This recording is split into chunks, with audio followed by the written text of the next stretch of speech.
The phone call came at 2:17 a.m., shattering the silence of my Seattle apartment like a gunshot. "We have your boyfriend." The voice rasped, low and cruel, "and no one's in a rush to save him." My heart stopped, the world tilting as I gripped the phone, picturing Javier's face, his crooked smile, the scar on his cheek, the way his eyes crinkled when he laughed. I'm Marcus, 25, a graphic designer scraping by in a city that chews up dreamers like me. Javier, my partner of 2 years, is the opposite, bold, a firefighter who runs into danger while I sketch in safety. We met at a Capitol Hill cafe, where he spilled coffee on my sketchbook and apologized with a grin that unraveled me. Now, that same man was somewhere out there, bound, maybe bleeding, because of me. The voice on the phone belonged to a man named Victor, a shadow from Javier's past. He was a former colleague from the fire station, fired for reasons Javier never fully explained. Something about theft, betrayal, and a grudge that festered. "You want him back, Marcus?" Victor sneered. "Come to the old warehouse on Pier 57. Alone. No cops. Bring $50,000 by dawn, or he's done." The line went dead. I had $1,237 in my account. Dawn was 3 hours away. My hands shook as I pulled on my jacket, the weight of my own fear choking me. Javier, the man who'd held me through panic attacks, who'd whispered, "We're enough," when I doubted us, was in danger. And I, the artist who could barely afford rent, was his only hope.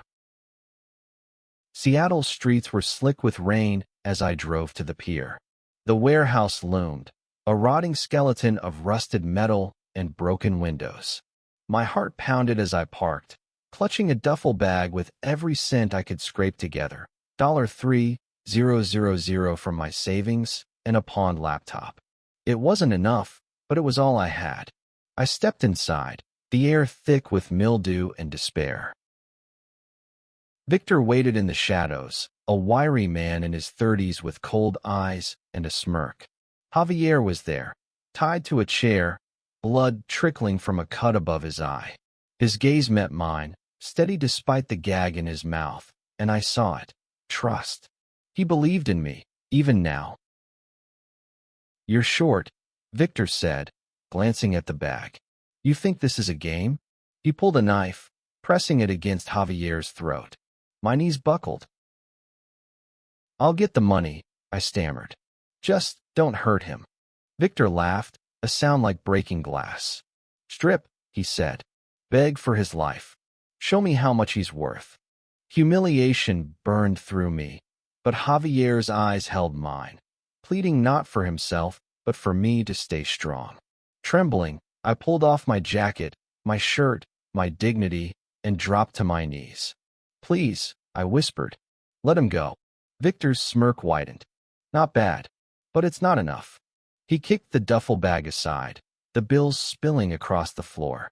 "You've got 24 hours. Find the rest, or he's dead." He shoved me out, locking the warehouse door. I stumbled into the rain, half naked, my mind racing. I had no money, no plan, but I had Javier's trust, and that was enough to keep me fighting. I drove to our apartment, my hands shaking on the wheel. Javier's sister, Elena, was my only hope.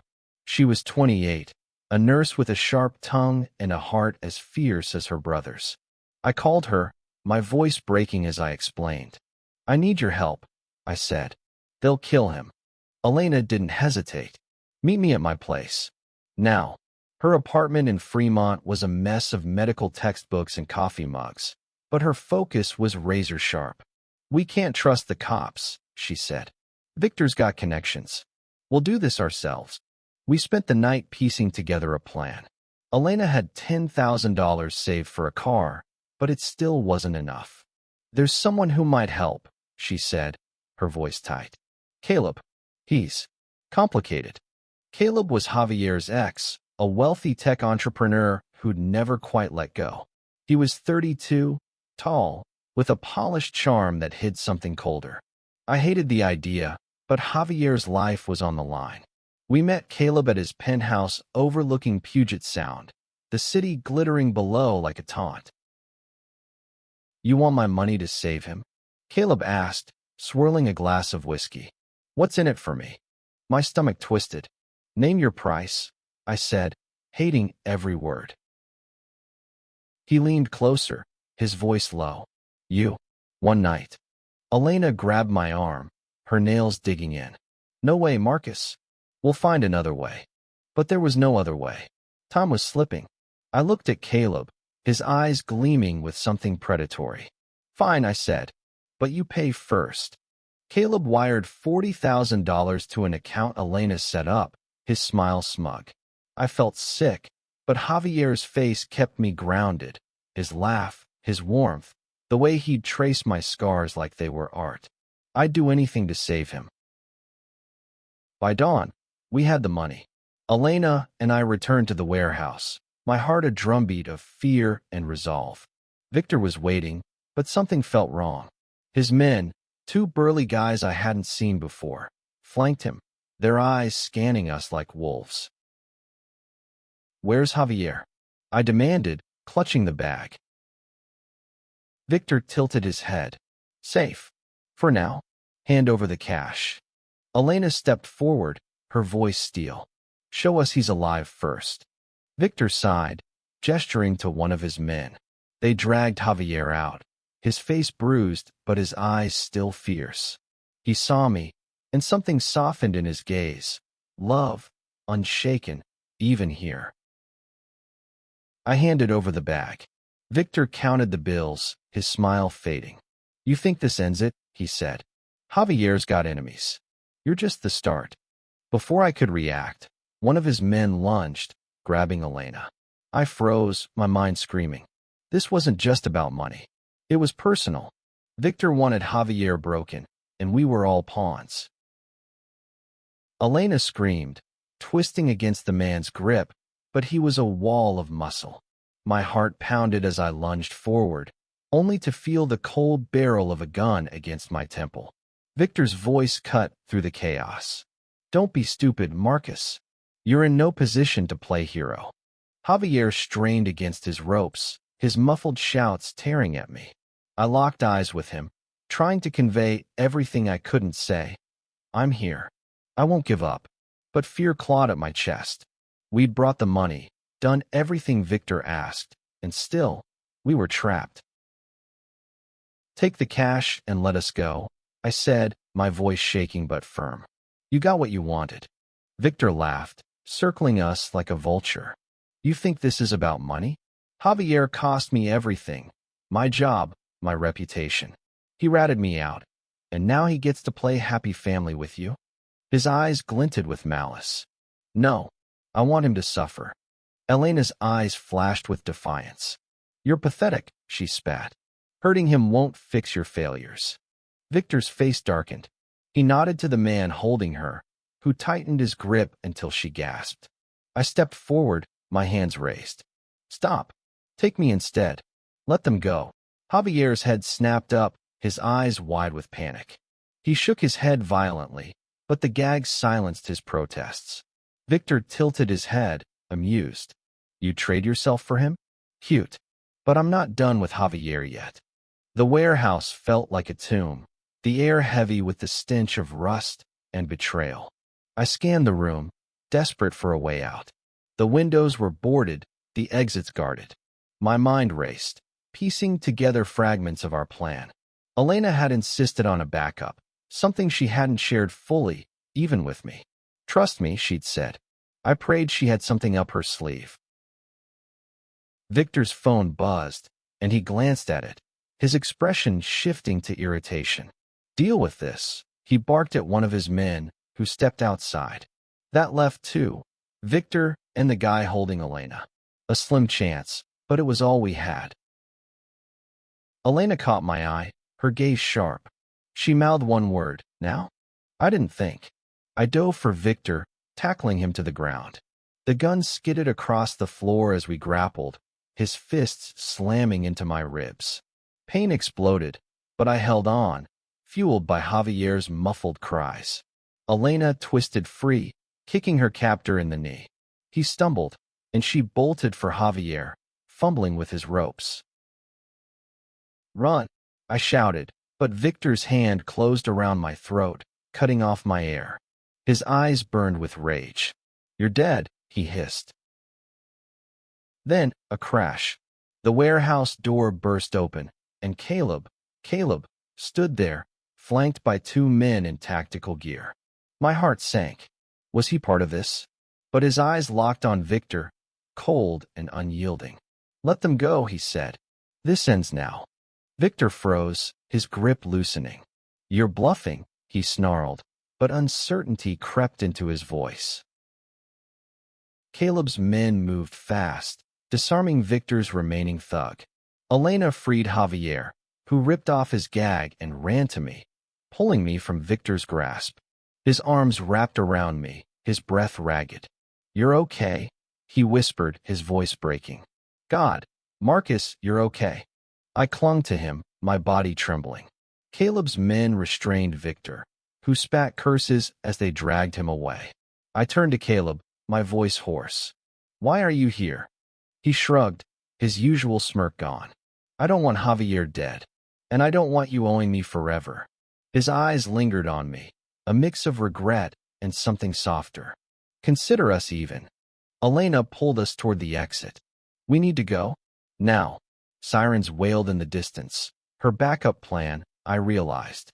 She'd tipped off a friend in the police, someone she trusted to stay discreet until we were safe. Outside, the rain had stopped, the sky bruising purple with dawn.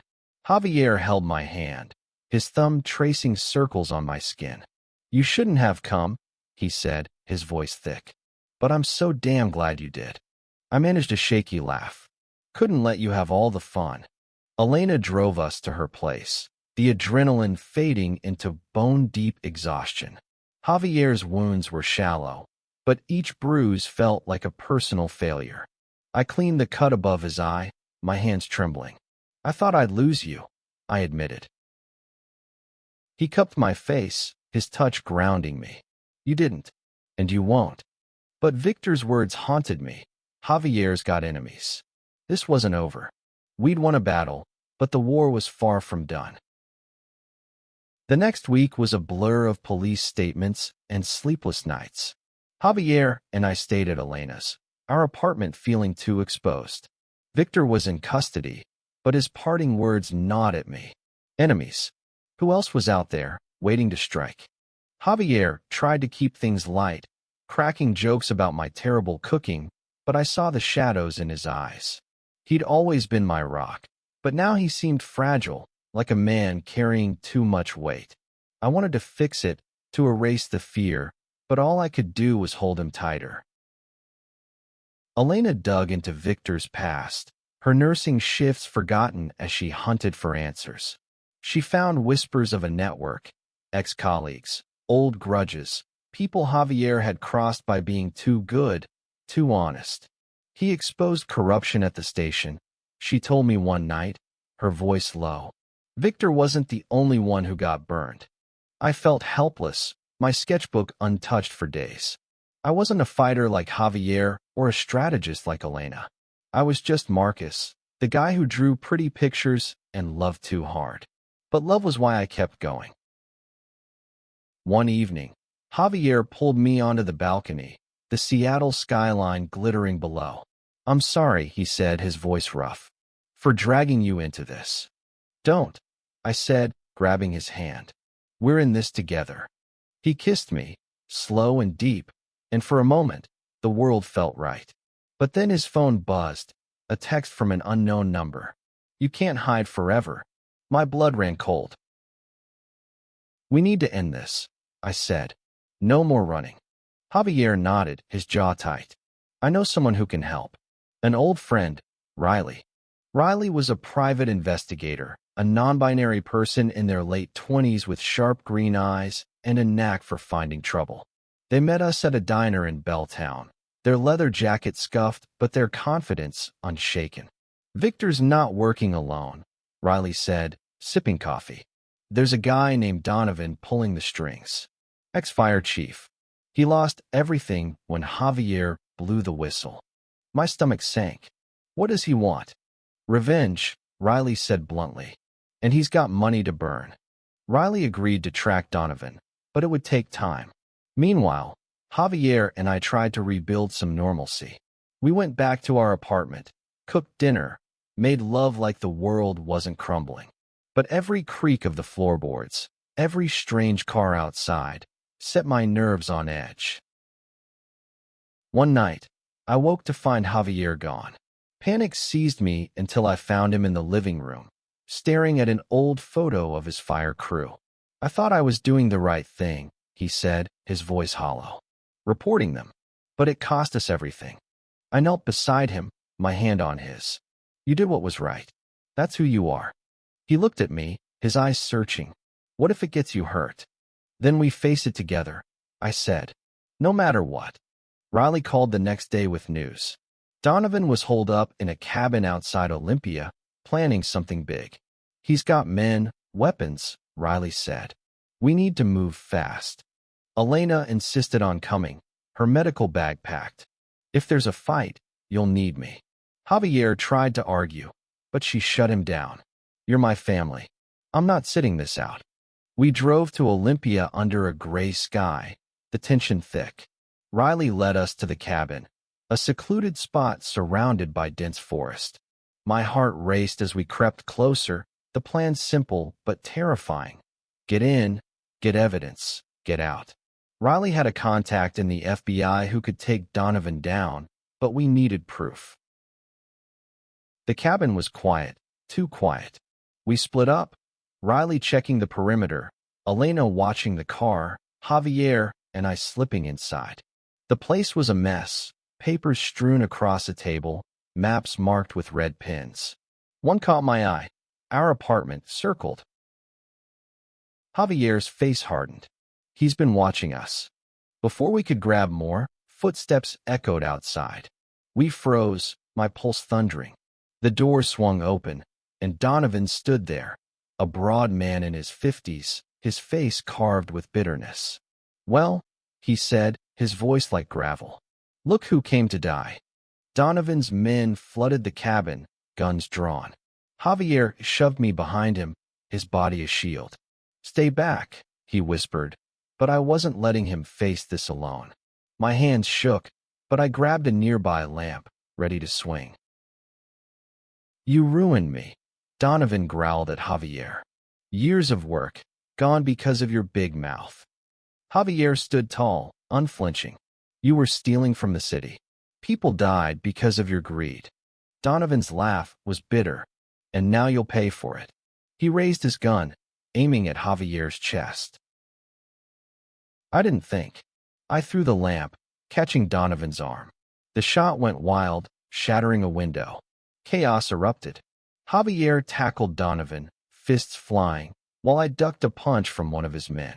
Riley burst in, their own gun drawn, shouting for everyone to freeze. Elena appeared, wielding a tire iron like a warrior. She cracked it against one thug's knee, dropping him. Riley's quick moves disarmed another, but Donovan was stronger, pinning Javier to the floor. I dove for the papers on the table, stuffing them into my jacket. Evidence, our only leverage. Marcus, run, Javier yelled, but I couldn't leave him. I grabbed a chair, smashing it over Donovan's back. He roared, turning on me, but Javier was faster, knocking him out with a single punch. We stumbled outside, Riley covering us as sirens wailed in the distance. Elena's FBI contact had come through. Donovan's men scattered, but he was cuffed, his empire crumbling. The papers I'd grabbed detailed his crimes, enough to put him away for good. Back in Seattle, we collapsed at Elena's, battered but alive. Javier pulled me close, his voice soft. You saved me. Again. I shook my head. We saved each other. The weeks that followed were quieter. Donovan's arrest broke the network, and Victor's allies scattered. Caleb called once, offering a cryptic apology before disappearing from our lives. Riley became a friend, their dry humor a welcome relief. Javier and I rebuilt, step by step. We moved to a new apartment, a fresh start. One night, as we walked along the Puget Sound, the stars bright above, he stopped and pulled me close. "I want forever with you," he said, his voice steady. "No matter what comes." I kissed him, the world fading to just us. "Forever," I promised. The scars remained, his bruises, my fears, but they were proof of what we'd fought for. Love wasn't just the soft moments. It was the courage to strip yourself bare, to beg, to fight, when the world tried to tear you apart. And we'd won.